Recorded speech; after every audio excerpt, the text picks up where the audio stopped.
The CBS Radio Mystery Theater presents...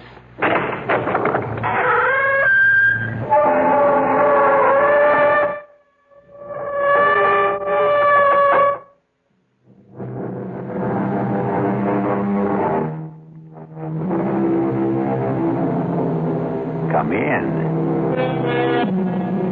Welcome. I'm E.G. Marshall. Welcome to the fear you can hear. Welcome to the world of terrifying imagination.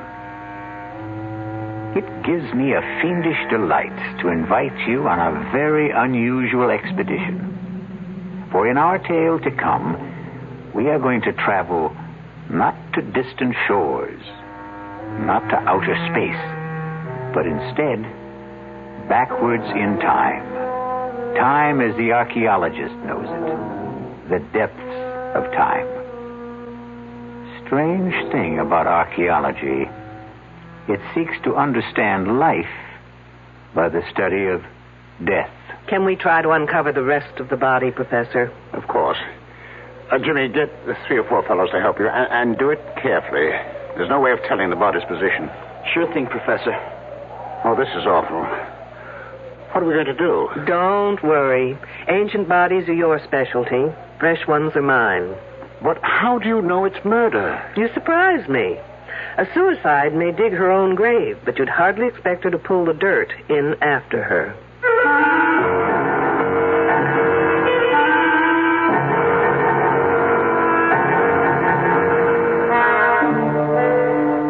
Our mystery drama, Dig Me Deadly, was written especially for the Mystery Theater by S.J. Wilson and stars Louise Larrabee. It is sponsored in part by the Kellogg Company, makers of Kellogg's Special K cereal. I'll be back shortly with Act 1. And now another tale of the ball and chain. At Kellogg's Special K presents Last Tango in Pittsburgh. There I was at Raoul's All Night Tango Lounge. My little orchid, will you tango with me? It was Raoul. You're a splendid dancer. Thank you. But what was that? I was what? That sound effect. Oh, I'm a few pounds overweight, and this ball and chain points out how my extra weight can get in the way. I'm pointing you back to your chair. Our heroine decided to lose that extra weight. She exercised and ate smart at every meal, starting with a Special K breakfast. A bowl of Special K, skim milk, tomato juice, and coffee. It's less than 240 calories, 99% fat-free, and 100% delicious. After a while, she was rid of the ball and chain and back at Raoul's. Darling, you're looking fantastic. What a happy ending. What ending? We're just getting started. Raoul, get lost. Your happy ending could begin with the Kellogg's Special K breakfast. And that's another tale of the ball and chain. Frank Lieber with a special announcement exclusively for Radio 1080 listeners.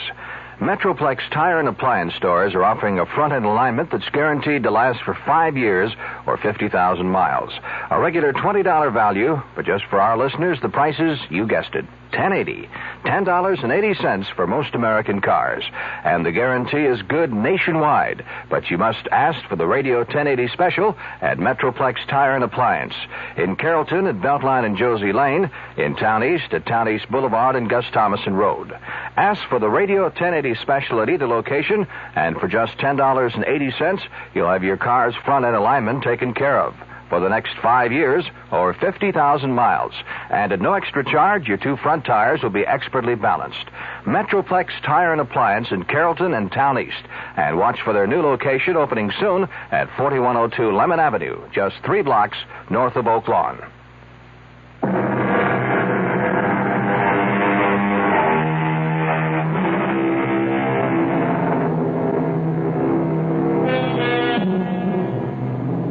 I know that death is no respecter of time. It often comes unbidden, unexpectedly, even fiercely and murderously.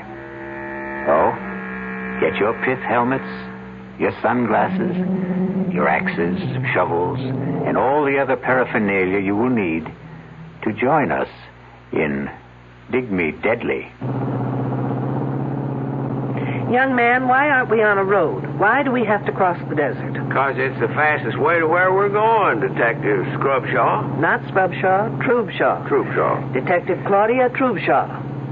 And I bet your last toothpick, which I wish you'd take out of your mouth, that we're really crossing the Rocky Mountains. They're in Colorado. This is Arizona. I know it's Arizona, Sheriff Wiley. It's where I came to spend my vacation with my sister before you showed up with all your hornswoggling. Oh, ma'am, I did no such thing. Now, what else would you call it? I came here to get away from L.A. and all that smog and to breathe in the pure, fresh, clean air of Tucson. Now, thanks to you, I've got more sand in my mouth than the whole Sonora Desert. That's Mexico. This Arizona. I've got news for you. It's left Mexico and settled in my lungs. Now, do you mean to tell me that in the entire state of Arizona there isn't a police officer, anybody who can cover this case, that you had to drag me into this no-woman's land? Those are my orders, ma'am. But why would my boss in Los Angeles assign me to an Arizona case? Well, I guess he knew you were in the neighborhood. That makes as much sense as kissing one of those cactuses. They're called saguaros. Now stop changing the subject. Now, will you tell me where we are going? Like I said, west of Naco. Good for you. You have advanced to the next plateau. And why are we going there? Because that's where they're digging. Superb. Now, who are they? The kids that are digging. Wiley, did you ever have your IQ tested? Not since I know. Well, don't. It's probably lower than Death Valley. And I know that's in California. Now, why are they digging? For dead bodies, I think. Stop this car at once. Well, what's wrong, Detective? Now, I'm not riding another minute until you tell me what this is all about. Well, what more do you want to know? Why I'm sitting in this rolling junk heap on my way to West Naco or wherever. Well, there are these kids there. What kids? These kids from some school near L.A. Every summer they come, and they dig up things. They're supposed to be real old. In other words, students working on an archaeological dig. Never could pronounce that word. Forget the pronunciation. Just try and make some sense. Well, a few days ago, I am sitting in the sheriff's office when this here girl comes by. Excuse me. Sure, miss. Come on in. Is the sheriff here? Well, the truth is, there is no sheriff. Then who's in charge? Well, I guess I am. Sergeant Deputy Sheriff, you could say, and name is Wiley. I'm looking for help. That's why I'm here. What can I do for you? But you're not a real sheriff. Well, I don't get paid for it, but they give me the badge. Why don't you try me? I'm one of the students working at the Broadfields. The dig. Why don't you sit down? And there's some trouble there. And what kind of trouble? Well, it's just it. I can't tell exactly, but someone's following me. Wherever I go, I have the feeling someone right behind me or hiding and waiting to do something to me. Something terrible. Isn't there anyone in charge? Well, Professor Wilkerson, but he says I'm imagining things. Well, now, have you ever really seen anyone following you? No, but only the other day someone went through my bureau and my luggage. And are they messing? No, but things were all messed up. Now, what's your name? Rogers. Edith Rogers. Miss Rogers. Now, do you have any idea why somebody'd be tailing you or looking through your things? I think someone's trying to kill me. Kill you? Hey, that's serious. Why would anyone want to do that? Because they're afraid of me, scared of what I could do. Well, you don't look like you could trouble a horned toad. What are they scared of? Well, you see, no, I can't tell you. If they found out I came here, they'd do it faster. Anyway, you can't help me. Maybe nobody can. Wait a minute. Wait there.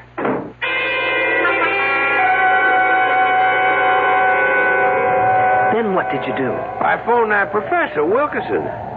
Say, Detective, can we get this thing going again? All right, but only as long as you tell me everything you know. Well, I called up that professor, and I told him about it. And he said that it was the girl's first summer there, and that working in the hot sun and seeing all those graves and skeletons was something she just wasn't used to. Then he said he'd take care of it and for me not to worry. Well, now, at first I thought I'd better leave well enough alone, except that the whole thing just kept a-pecking at me. So A couple of days later, I dropped by the Broadfield spread and was told by a girl who roomed with this Edith Rogers that this Edith Rogers here, she had left. Did she say when? I didn't ask. Did she say how or why? No, I didn't ask that either. Were her clothes and luggage gone? Gosh, I didn't think to ask that neither. Then how come you thought to ask for me? Well, I called this friend of my father's who is Assistant Deputy Chief of Police. Say no more. You called my boss, Morgan. In other words, this isn't an official assignment, is it? Well, he told me you were in Tucson and to speak to you. And dragging me through this sand heap is your idea of speaking to me. Wiley, if I admit something to you, will you promise never to tell anyone? Sure thing, Detective. I know of only one person who's a bigger fool than you. Who'd that be? Me.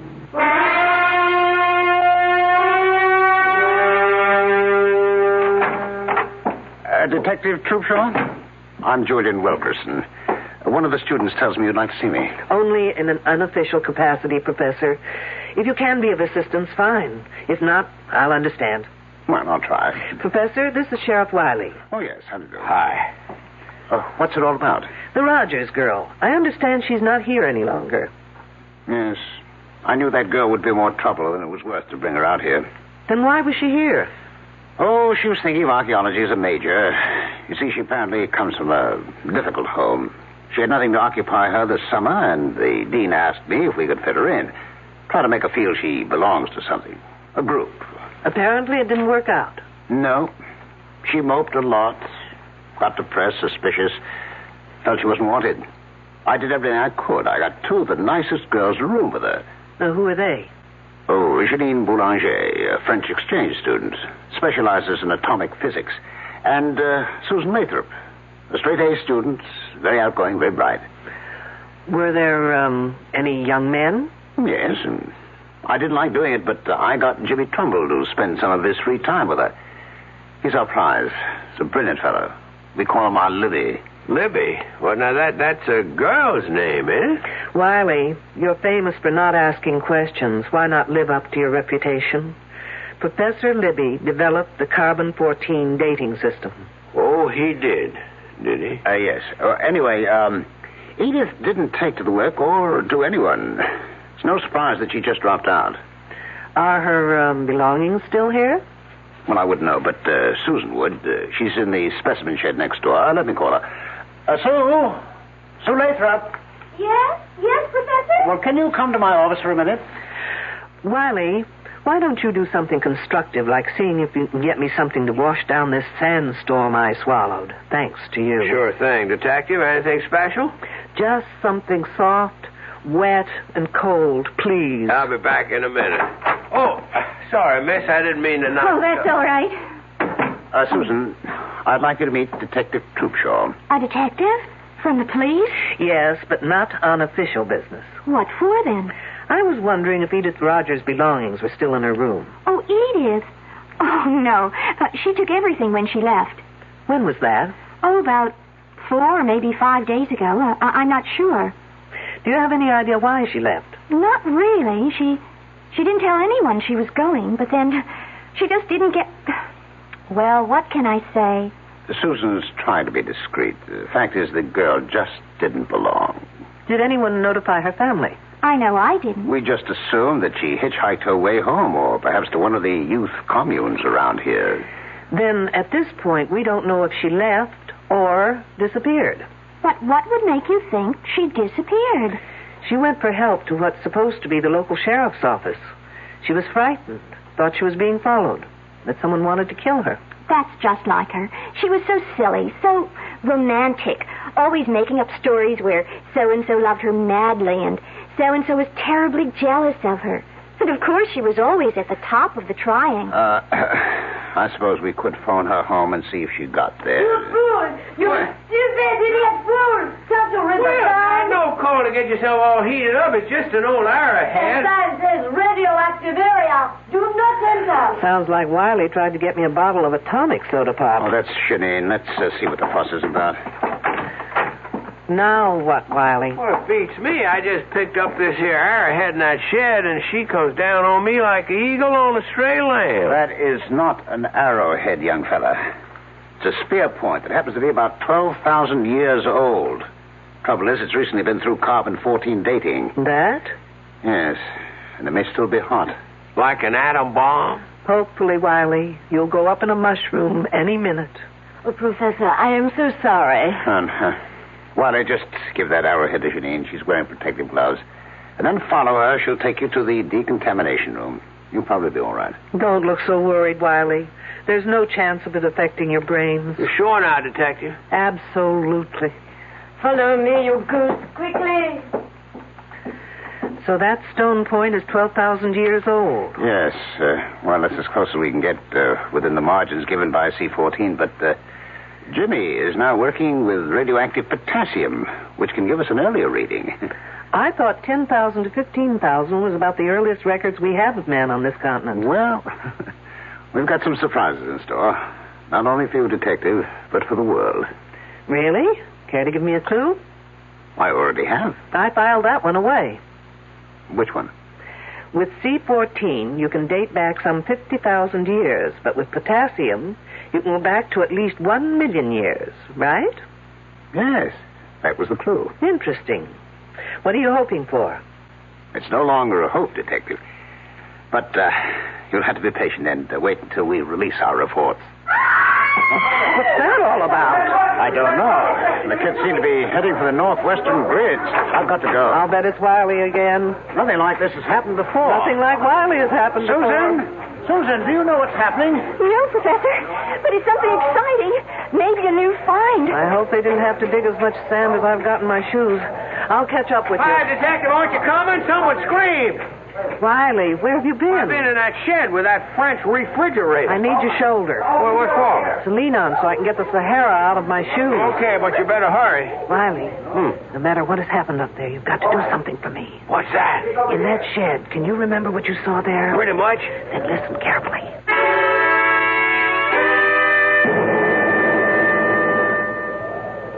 Oh, bon Dieu, it's a woman's hand. And I know whose it is. By the ring. The silver band. Well, whose is it? Edith Rogers. Oh. All right, no one touch anything until Detective Troopshaw gets here. A detective? A lady detective in here. Okay, kids, one detective coming up. Let me through. All right. Yes. Let the detective through, please.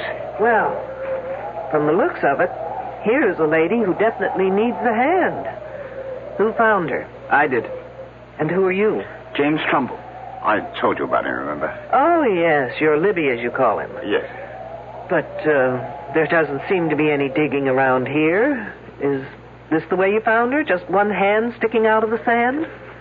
No. I was on my way to the datum point to figure out what the next grid would be when I passed this place and noticed that someone had been digging around here. The sand wasn't as flat as the surrounding area and not as compact. So I began to brush away the top layer until I uncovered this one hand. Professor, have I your permission to supervise this matter until I get official regulations? Yes, of course. Thanks. Has anyone been able to identify the hand? Susan, she said it is Edith Rogers. What makes you think that? The silver band. I was with her when she bought it in town a couple of weeks ago. She bought a silver wedding band? I asked her why, and she said she expected to be married very soon. It just sounded like one of her crazy stories, so I forgot about it. I see. Well, rings have been known to change fingers. Can we try and uncover the rest of the body? Of course. Jimmy, get 3 or 4 fellows to help you. Do it carefully, please. There's no way of telling the body's position. Sure thing, Professor. Oh, this is awful.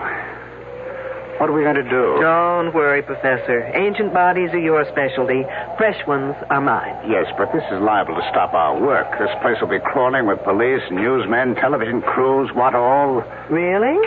Why? Isn't murder a little too common to rate that kind of attention? But how do you know it is murder? Miss Lathrop, you surprise me. A suicide may dig her own grave, but you'd hardly expect her to pull the dirt in after her. Pit's very shallow, Professor. I don't think we should use shovels. Shall we use the brushes from here? Sure, but let's get a move on, eh? Ah! Look, the hand. is attached only to bones, to a skeleton. Oh, no, I've never seen it. Oh, now, will you all stop crowding? You'd think this was a Hollywood opening. Oh, Janine is right. There is no body. The hands are attached to a skeleton.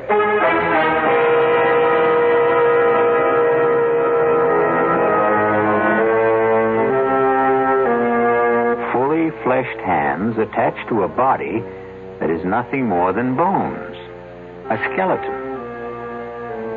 You know, Mother Earth is very miserly about giving up her secrets. But little by little, man has dug them out of her. But never before has there been this kind of puzzle, in which the hands belong to the present and the body to the past. We'll be back shortly with Act Two. Hi, I'm Hal Linden. There's a lot of talk these days about America's energy crisis. Talk about doing without heat, about doing without our cars, about what's going to happen if we run out of fuel. Well, we may not have to run out of fuel if we all work together to conserve the fuel we have. That means turning your thermostats down to 68 degrees during the day and turning them down to 60 at night. It means turning off lights, TV sets, and electrical appliances the minute we're finished with them. It means driving no faster than 50, starting or joining carpools, avoiding the kind of stop-and-go motoring that eats up gas by the gallon. In short, it means saving every ounce of energy we can, every chance we get. So please, do your part to make the fuel supply stretch a little further. For your own sake, don't be selfish. Don't be foolish. Don't be fuelish. This message from the Federal Energy Office and the Advertising Council.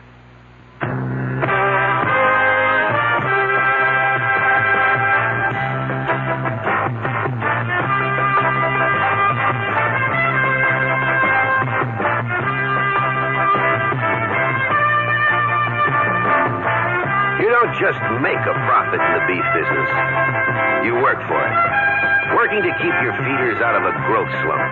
Fighting the diseases and everyday stress that threatens your herd. And always sweating it out with a tight profit margin. Through it all, one name is there to help you. Terramycin. When the going gets rough, nothing works harder, more ways, to give you the kind of protection you need. Terramycin. Depend on it. From Pfizer.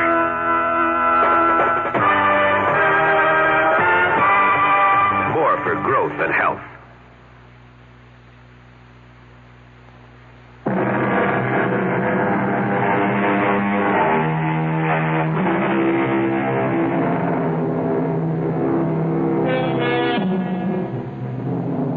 We return to our dilemma. The question is, what is a bunch of young, bright college students going to do about a body that has fully fleshed hands attached to the bones of a skeleton? And what is our lady detective, Claudia Troopshaw, going to do with this seemingly improbable corpse? Yes, Captain. You've got to tell me under whose jurisdiction this case belongs. No, there is no local police department. The hands may be the Roger girls, but the body, wait till you get this, it's a skeleton, and the professor tells me it's over 2,500 years old. Stop yelling. I know it sounds crazy, but they just did a C14 test on one of the bones, and that's the result. 2,500 years old. But not the hands. Whose case is it, I want to know? Mine? Why mine? Well, will you get in touch with the FBI at once? No, I can't use anyone here to help me that's already here. Why not? Because they're all under suspicion, that's why not. Lunkhead.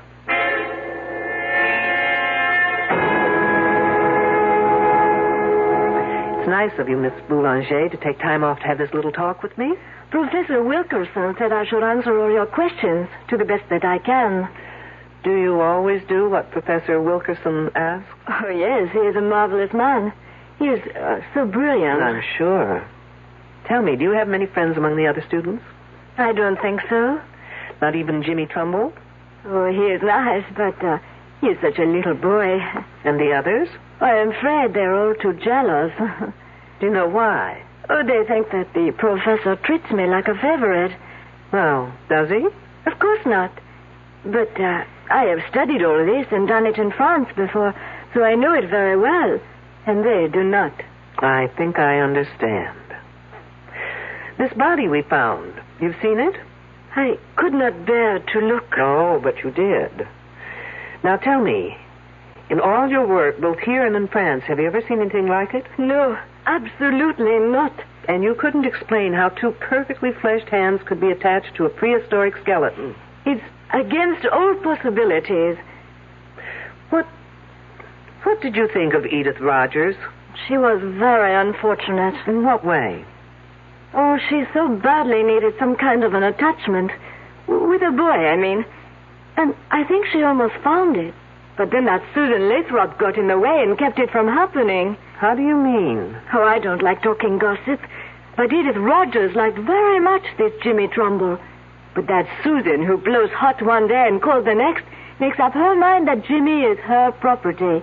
And she says to that Rogers girl she should stay off her property. Anything else, Janine? No. That is all. Thank you. You've been very helpful.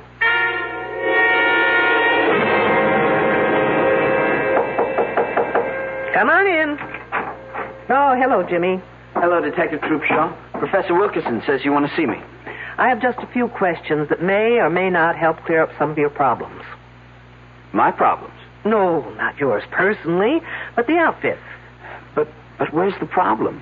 Well, if those hands belong to Edith Rogers, it means she's dead.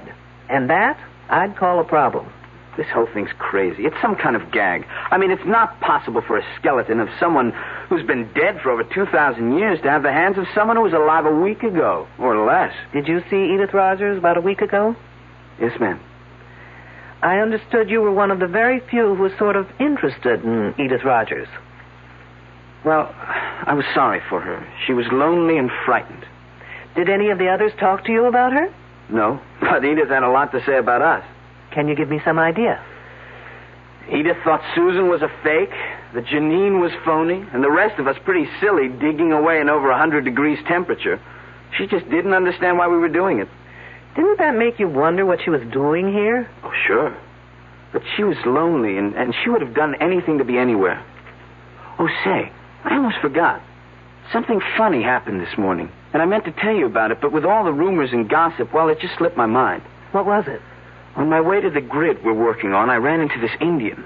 A really strange guy. He was dressed in some weird Mexican costume and had long drooping mustaches. And he asked me in this queer accent if I knew where Minnehaha was buried. Minnehaha? Was he kidding? Who knows? When I told him I didn't know, he became very sad. And he said his name was Tepexpan, and that his wife had died 10,000 years ago. Tepexpan, no less. The name's sort of familiar. Oh, come on, Jimmy. Even I know that for years the Tepexpan man was considered the earliest specimen of man found in the United States. Oh, of course. What else did he say? Oh, let's see. Oh, I wrote it down here. Here it is. He said, "She who seeks shall find the answers in her mind if she can find the man that is called Tepexpan." You're putting me on. No, I'm not, honestly. And then he said that she would find the star of Tepexpan in the south of Tuxpan. Can I have that paper, Jimmy? Of course. Thanks. Tepexpan, my foot.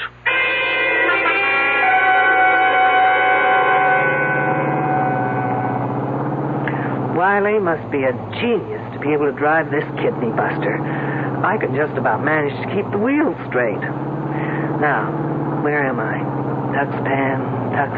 Ah, here it is, Tuxpan Avenue. Now turn south. How am I supposed to find the building? The Star of Tuxpan. Ah, lo and behold, a building with a star over the door.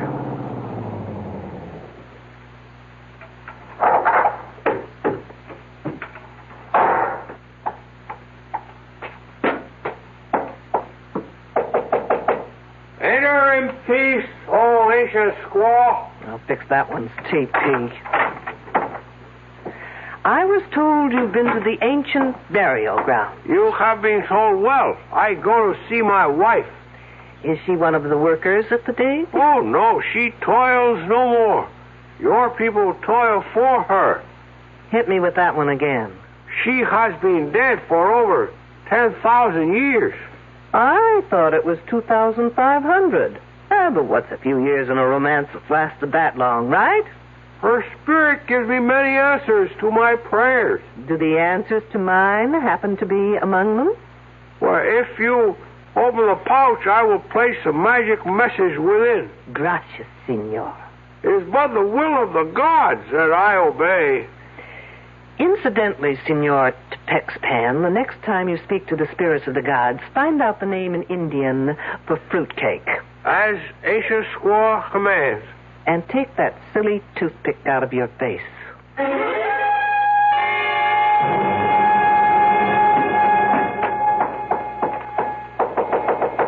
Who's there?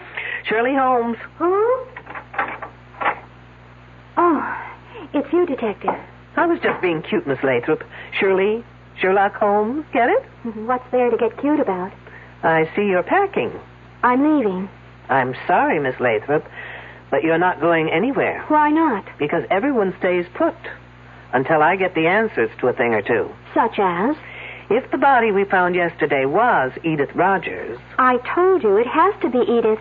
They are her hands. Attached to a prehistoric skeleton. I don't care what the radiocarbon dating says. I was with her when she bought that wedding band. She didn't say anything about when she planned to get married. No. And you didn't ask? I thought she was clowning. So she impressed you as the sort of person who would clown about getting married? I guess she wasn't old-fashioned enough to be serious about it. But most of the girls here aren't into things like getting married. We don't have such hang-ups.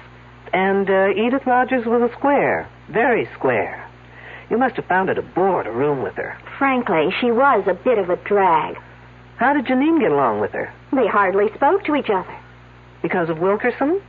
How did you know? Do you think either of them got anywhere with him? Janine was making points.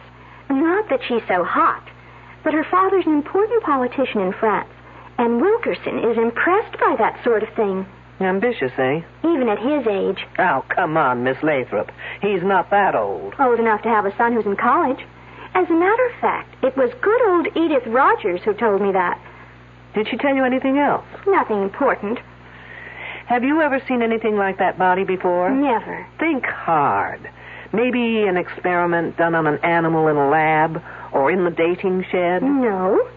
Besides, I'm not allowed in the shed. Why not? I don't get to work on dating until next term.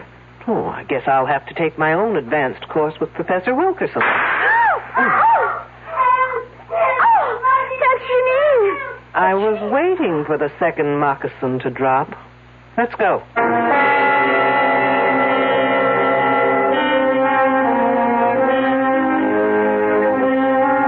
It is written in the book of Proverbs, and wisely, I believe, that whoso diggeth a pit shall fall therein. Our problem is that all our characters are diggers in pits. Even our ardent detective Claudia Trubshaw has been digging through level after level, but getting seemingly nowhere. I'll be back shortly with Act 3. There's nothing wrong with drinking Budweiser sip by sip, is there? Well, the brewers of Budweiser think there's a better way. Sipping's fine if you're drinking wine. But Bud is the king of beers, a hearty drink. Look, rinse a 10 or 12-ounce glass with cold water. Then open a can or bottle of Bud and pour it right down the middle so it kicks up a good head of foam. Now, take a big drink and then swallow big. No sips. That's how it should be done. More taste, more beer drinking enjoyment. Thanks to exclusive Beechwood aging, Budweiser has a smoothness that lets it go down especially easy. Sure, it's an expensive way to brew beer, but brewing beer right does make a difference. That's why, when you say Budweiser, you've said it all. Anheuser-Busch, St. Louis. There's no satisfaction quite like the satisfaction of getting a bargain.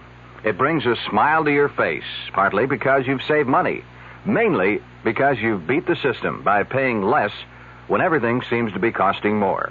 Hi, I'm Frank Lieber. Right now, True Value hardware stores have 14 of those smiles of satisfaction in stock. They're kitchen helpers from Echo and from Foley. You can get 2 for just 88 cents. Choose a can and bottle opener, a fruit and vegetable slicer, or a serving fork, or get a nylon baster. Its tube is graduated for measurement. And there's a 2.5-inch strainer for making egg coffee, for straining loose tea, or for separating orange juice from its pulp and seeds. You can get 2 of these kitchen tools for just 88 cents. That should make you smile with satisfaction. You'll grin from ear to ear when you see the rest of the 2 for 88-cent bargains at the True Value hardware store near your home.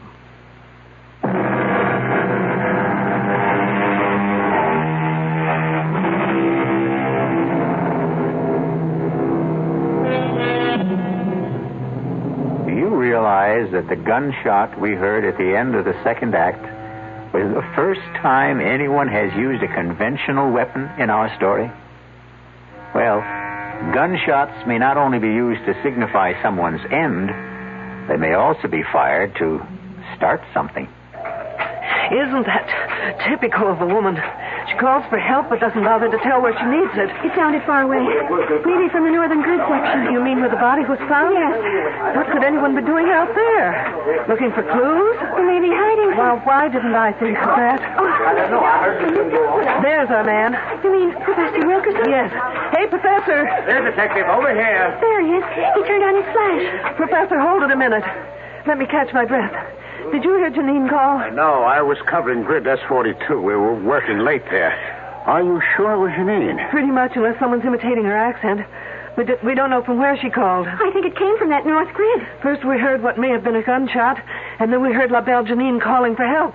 Hey, has everyone around here gone bananas? They say they heard a gunshot. Detective Troopshaw says Janine cried for help. And where were you, Mr. Trumbull? In the barracks, doing some research. Well, anyway, the detective thinks that Janine is locked in somewhere. Well, how about the lab shed? A thinker in the tank. Come on.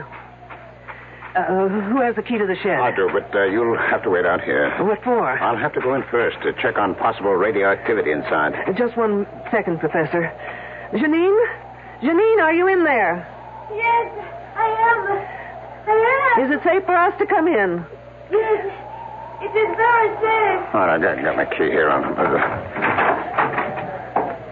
Oh, Professor. That girl faints easier than I can think. Janine, are you all right? Don't ask her. She'll say no. Get her back inside. Now, for the rest of you, please, stay out here. Don't go anywhere, anyone. Still planning to leave, Susan? She wouldn't let me. Besides, what difference would it make to you if I did? I'm just being friendly. Isn't it a little too late? What do you mean? Well, now that Edith Rogers is dead, do you think I'd be waiting around to catch you on the rebound? Look, I was just being kind to her. Kind? Isn't there a phrase about someone being killed with kindness? What are you getting at? Now listen, James Trumbull. Because Edith Rogers was a fool doesn't mean all girls are. No one ever said you were.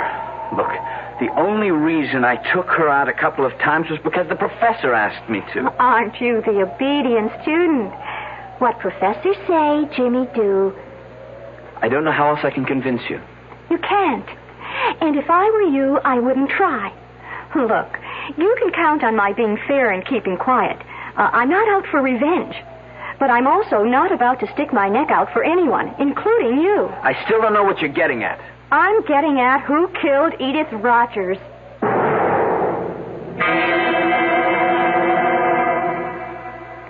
I don't know why it is, Professor, but I've never seen a woman in a faint whose legs didn't look lousy.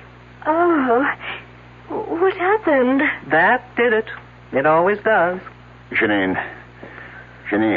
I don't want to interrupt, but like a good archaeologist, would someone please get to the bones of the matter? I'm speaking as fast as I know. I heard a noise at the window. What kind of noise? The window was opening. Wasn't it locked? It's always locked. So I went to see what could be happening, and already there was this man climbing inside. What was he like? He was an old Indian man with long mustaches. I told him to get out, that it was dangerous to be here. And then? He would not say anything, but stood there. So I ran back to the lab room where I have my pistol. And when I returned, I found him in the specimen room. He had a leather bag tied around his waist. It was open. Did you see him put anything in it? No, but I held up the pistol and told him I would shoot if he didn't put back whatever he took. So he put his hand in the bag and took something out and threw it in my eyes. Then I pressed the pistol. What did he throw? Little things. I don't know. Let's take a look. All right. Now, wait. Here on the floor. It's thin slivers.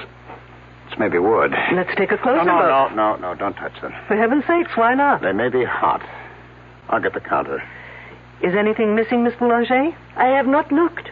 Well, do that little thing. And, Miss Boulanger, the next time you find that you're stuck in here, just open the lock and walk out.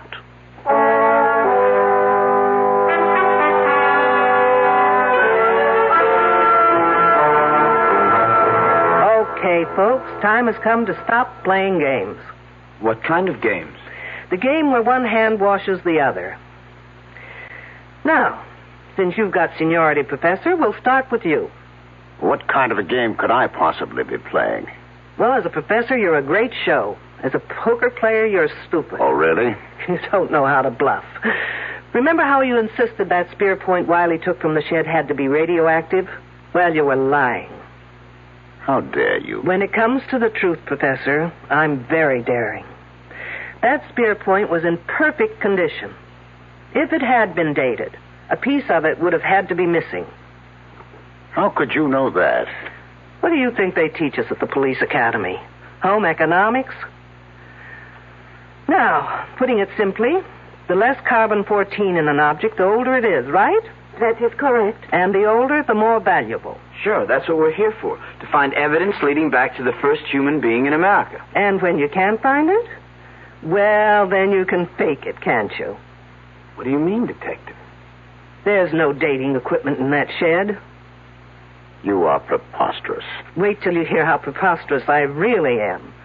Only 2 people have been allowed in that shed. You and Miss Boulanger. Yes, those are the rules. Well, a certain friend of mine broke those rules. Senor Tepex Pen, if you please. Hey! Spencer, how about that? Now, if you'll just get rid of those tired handlebars from under your nose. Glad to. They sure itch. Wiley. They're serious. The one who asked me questions about Edith. Right. And he got into that shed not to take things, but to return them. Didn't you, Wiley? I sure did. But, what did you take that had to be put back? That old spear point and the nozzle on that machine. The head? The bombarding head? And I took them both to Tucson to have the experts there take a look at them. And they confirmed my best suspicions. Professor Wilkerson, you and Miss Boulanger were faking your specimens, making them older. That's one accusation I won't buy. You can always return it for credit when I open that department. Meanwhile, you were bombarding those specimens repeatedly, trying to get them to date more than 50,000 years. Professor, did you do that? I just can't believe it. Why not, Trumbull? You invented the machine. Well, only by accident. It was a fluke. And you told your esteemed professor about that fluke, and he told you to keep it under wraps. Yes, I did keep it under wraps. I never wrote a paper. Well, how'd they know about it in Tucson? Well, I sent them a report, but only for their opinion. Trumbull, you're a damn fool. You know, Professor, you're just plain not nice. Here we girls spend fortunes trying to keep young, while you try to make a fortune aging us. Which brings me to Edith Rogers. Of those present, only Wilkerson, Trumbull, and Miss Boulanger knew how to operate that machine. Oh, no, wait. No, they ought to be arrested at once. You'd like that, Miss Lathrop, wouldn't you? It leaves your hands clean, so to speak. Now, listen, Detective, I had no reason. Getting her pregnant and being blackmailed to marry her isn't a reason? Come off, Professor. He did? The professor? Surprised, aren't you, Miss Lathrop? But why would I want to hurt that Edith Rogers? You knew she had something on the professor, else she wouldn't have been here. But when you heard about the wedding ring, you thought you just might lose not only your professor, but more importantly, that machine. I'm sorry. What's going on here? I'm all alone. So am I, Trumbull, when it comes to you. I can't figure what you had to do with all this. Well, he may not be that innocent. He did try and make time with Edith Rogers until she dumped him. Well, that's not true, Susan. You're calling me a liar? I think you and your two pals are all to blame for that girl's death. You all deserve to be murdered. And this time, Miss Lathrop, you'd do it properly, wouldn't you? What are you talking about? Trumbull, did you ever tell Susan here about the machine? Well, yes, sort of, but not how to work it. I hadn't finished it then. But she was smart enough to know how it could be used. You're just guessing. True. But then came the monkey wrench. Trumbull began dating Edith Rogers. I didn't care. Not until she bought that wedding band. Now, why would that girl buy her own ring? You know why. Because no woman would go to a doctor for that kind of an examination without the necessary decoration on her finger. What's that to do with me? While Janine thought it was the professor, you thought it was Jimmy Trumbull, who might be the father. First, you threatened Edith Rogers. But when Jimmy tried seeing her again, you took no chances of ever losing that machine, and you just removed her from the scene. You're crazy. Not crazy enough to use a machine I knew nothing about, because that's what you did. You know, your biggest mistake was in tying Edith Rogers' hands over her head before opening that machine full blast. Those hands were protected by the lead shield over her head. Of course. Only the lead shield could have saved those hands, kept them from dating back. The result? A 2,500-year-old skeleton with Edith Rogers' hands. Okay, Detective. Who saw me? Where's your proof? Yours were the only fingerprints found on the bombarding head Wiley took to Tucson. Susan, you didn't work that machine without gloves, without protection. Why? What's wrong with that? Oh, good Lord. You didn't. What are you saying? Oh, no. Your body's probably got more than 600 radioactive units in it right now. You're trying to scare me. It's not true. Susan, 400 units are fatal. Help me. Someone help me. Or I die. Help me. Help. Help.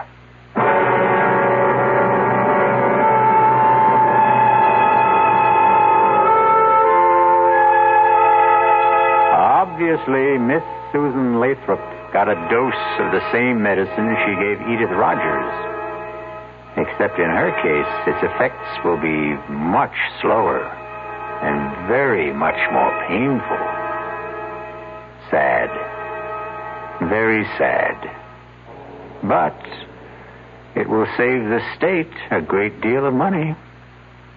I'll be back shortly. Well, it's all right to tell one lie, isn't it? You can't. Then how about lying just a little bit? Not a little bit. You mean you can never lie? Never. Well, why not? Because when you tell a lie, Yeah? it gets dark inside your heart. You mean that just one lie will make your heart dark? It makes you sad, too. Oh, then what should you do if you tell a lie? Well, you just say I'm sorry. And then what? Then the light goes inside your heart. Oh, the light goes on? Yeah. Oh, a light doesn't really go on in your heart, does it? Yes, it does. Well, how do you know? Because the light in your heart will shine in your eyes. Oh. And then you'll be happy. I wonder why people tell lies. I wonder why, too. From the Franciscans, with love.